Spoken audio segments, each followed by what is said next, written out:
Okay mga kababayan, Krisulo po at welcome back po ulit dito sa ating YouTube channel.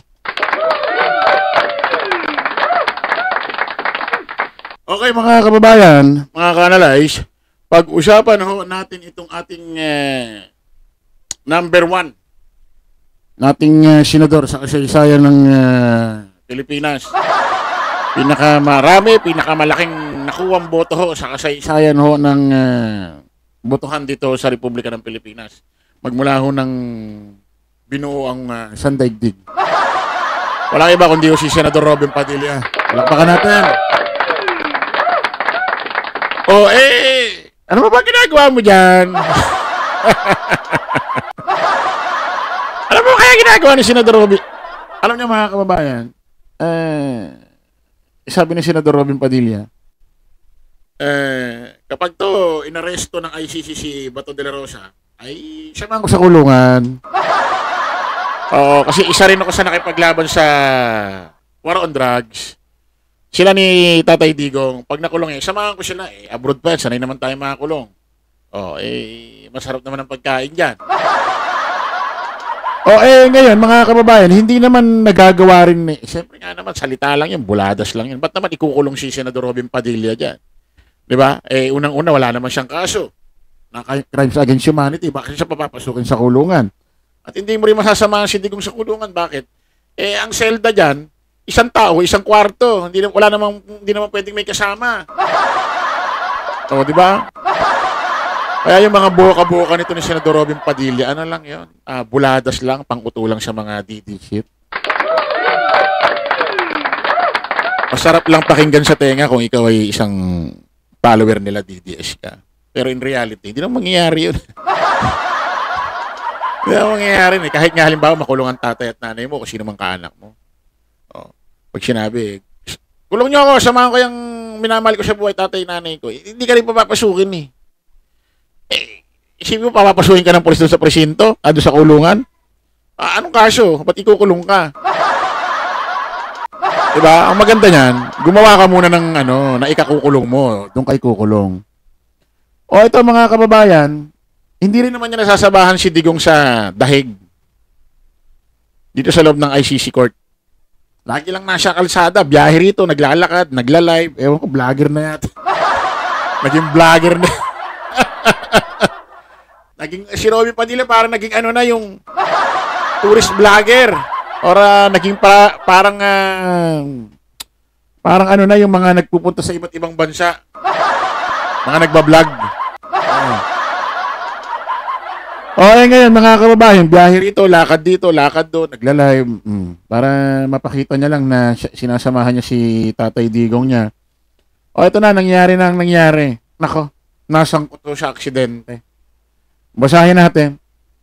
Nasangkot sa aksidente ang sasakyan ni Senador Robin Padilla sa The Netherlands. Ayon sa kanyang post sa social media. Isang mata, binangga kami sa aming gilid. Binangga. Ibig sabihin, sinadya. Isang mata, binangga kami sa aming gilid. Naging steady lang yung nagmamaneho sa manibela. Kaya hindi kami gumewang o tumama sa island. Kung hindi, taob kami. Kwento ng senador. Binangga daw sila. Mukhang sinadya.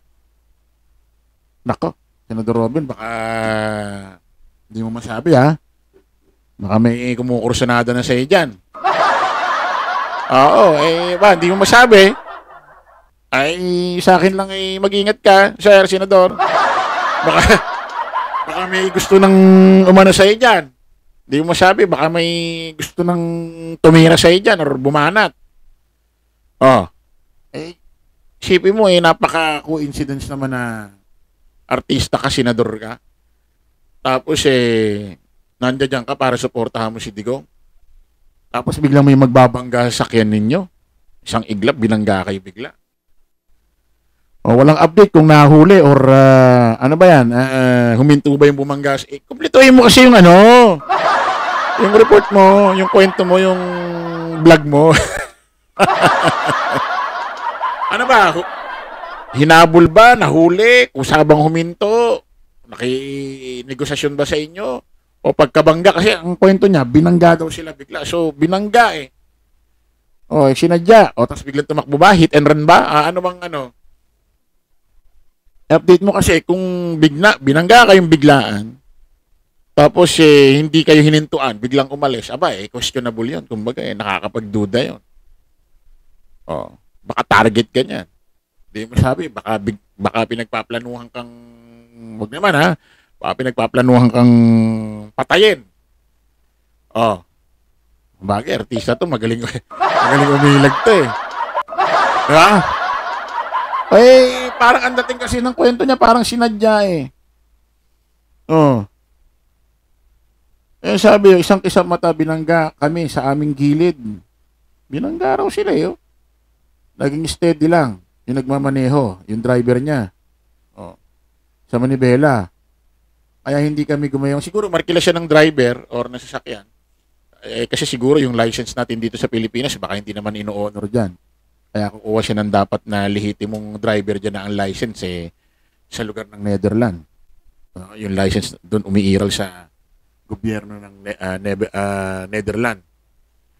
Isang mata binangga kami sa aming gilid. Naging steady lang yung nagmamaneho sa manibela. Yung hindi kami gumewang, tumama sa island, punta taob kami. Kwento ng senador. Wala naman siyang update kung anong nangyari, kung nahuli ba.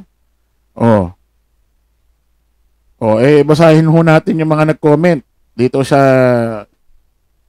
comment section kung naniniwala. Kasi ano to dati? Meron to dati na pinost na yung bahay may mga butas-butas na parang binaril. Hindi niya man lang pinaliwanag kung anong nangyari. Hindi niya man lang pinaliwanag. Shooting yata yun. Maraming nag-alala. Binidyo niya lang ng binidyo. Siyempre, may mga usap-usapin issue sa gobyerno na ganito, ganyan. Medyo may konting issue kaguluhang issue. Tapos magpapakita ka ng mga ganung bahay na may mga tama ng baril. Hindi niya man lang in-explain. Anong ano doon? Anong napala mo doon? Maraming nag-alala. Ala tuloy, may gustong pumatay sa'yo.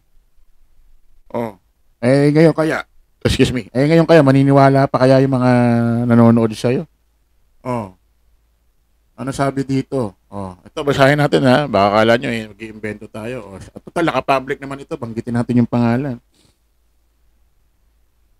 Sabi ng Rodel Balgus, ngayon, nyo sabihin kung sino ang bangag. Sabi ng Robert Tihada, mukhang tumira eh. Hehehehe. Mukha raw tumira. Ewan ko anong tinira ni Senador Robin. Mukha raw tumira, Senador Robin. Sabi ng Leia Arbolehada Bumlarda, mas pogi na si Boy Tapang sa'yo. Mas pogi na si Boy Tapang. Sabi ni Ramil Mark, looks yak. Bakit looks yak? Ano ba itsura ni Robin? Ito kasi, ewan ko.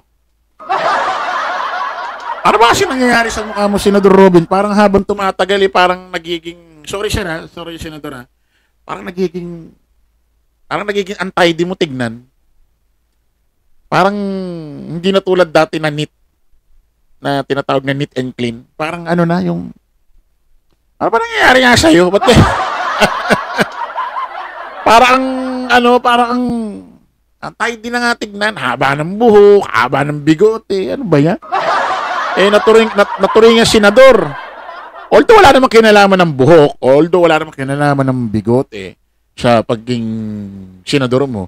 Pero di ba dapat ang itsura mo pagka taga-gobyerno ka, empleyado ka ng gobyerno, di ba dapat ang itsura mo maninis tignan, kaaya-aya sa paningin ng mga tao. Kasi public servant ka dapat malinis ka tignan, di ba?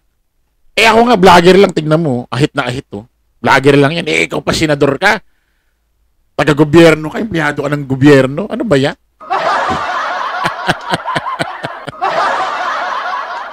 di ba? Meron bang empleyado ng gobyerno ganyan na itsura? Ano ba? Hindi lang ho sa dahig to, kahit nandoon ho siya sa, sa Senado. Itsura niya ganun. Aba ng buhok, aba ng bigote. Oo. Wala ba kayong ano diyan? Wala ba kayong sino ba may hawak sa inyo diyan tungkol sa mga ganito? 'Di ba? 'Di ba dapat meron man lang nagpapayo sa inyo na, sir, medyo ahit-ahit tayo, empleyado tayo ng government. 'Di ba no? Oh, tingnan mo, nasabi tuloy rito. Oh, ngayon yung sabi ko sino ang bangag. Sabi ng isang mukhang tumira eh. Oh, sabi mas pogi na si Boy Tapang sa'yo. Nasabi naman ng Ramil Armark, looks yak. Oh, sabi nung Karen Joy, di ka na po yata nakakaligo. Parang stress. Huwag ganyan ipakita mo yung kagapuhan mo. Oh. Oh. Sabi nung Lily Guzman, ano ba yan Robin? Sa gobyerno ka nagtatrabaho. Haba ng buhok, haba ng balbas. Ano, parang di ka na nais-nais tignan. O, di ba? Tama yung sinabi natin. Sabi ng Melinda Rodriguez, bangag ka ba, sir? Oh, sabi ng Wilfredo Marquez, dapat naman siya na kahit saan magpunta ang ating mga honorables, yung maayos man lang para credible ang dating at respeto. Ewan ko ba, ba't ganyan si Robin?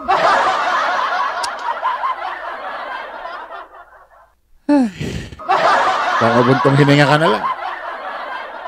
Okay po mga kababayan, maraming salamat. Kita-kita ulit tayo sa panibagong live, panibagong vlog. Para po pasamantalangin yung lingkod, those Chris Ulo. Lagi natin tatandaan, don't follow the majority, follow the right way. Maraming salamat. Kita-kits po tayo ulit. Bye-bye.